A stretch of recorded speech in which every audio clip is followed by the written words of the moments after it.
For this stop along our North Central Oklahoma garden tour, we're in Enid at the home of Bill and Pat Harris, and they have a really unique garden.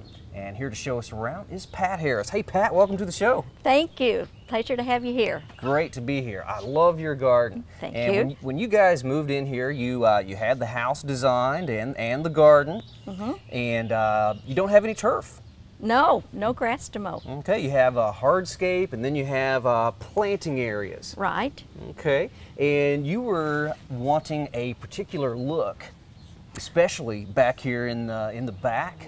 You wanted it to look. I wanted it to look kind of like a little English garden, and I think that we accomplished that. I think you did too. Sort of a cottage garden Right. style.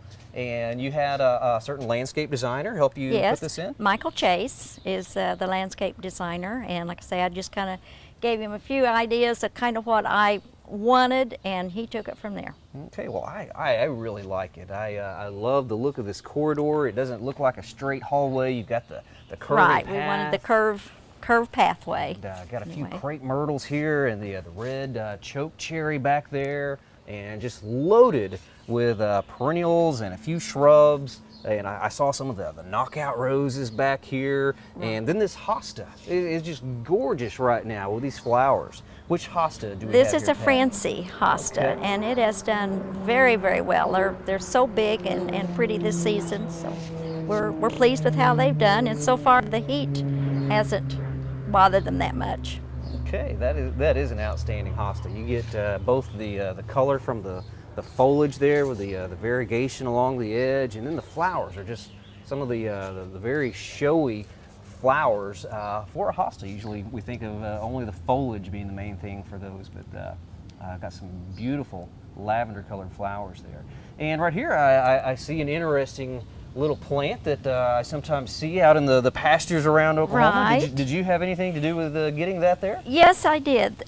When the sprinklers run, they converge right here, right along this edge, and it was hard to get anything to grow because it was just so wet. And Michael did tell me to put some periwinkles, not periwinkles, impatiens there, because they would soak up the water. Sure. And I got to thinking about the little flowers that grow kind of along down in the ditches.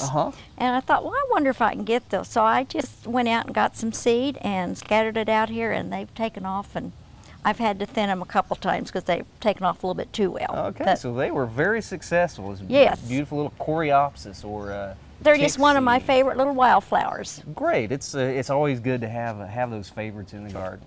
And up here I see one of the best Shasta daisies for planting in Oklahoma. This is the cultivar Becky, discovered down in Atlanta, Georgia several years ago. So a plant that tolerates the heat in Oklahoma very well. Outstanding perennial Shasta daisy. Well, Pat, thank you so much for showing us your wonderful English garden. Thank you for being here. I've really enjoyed it.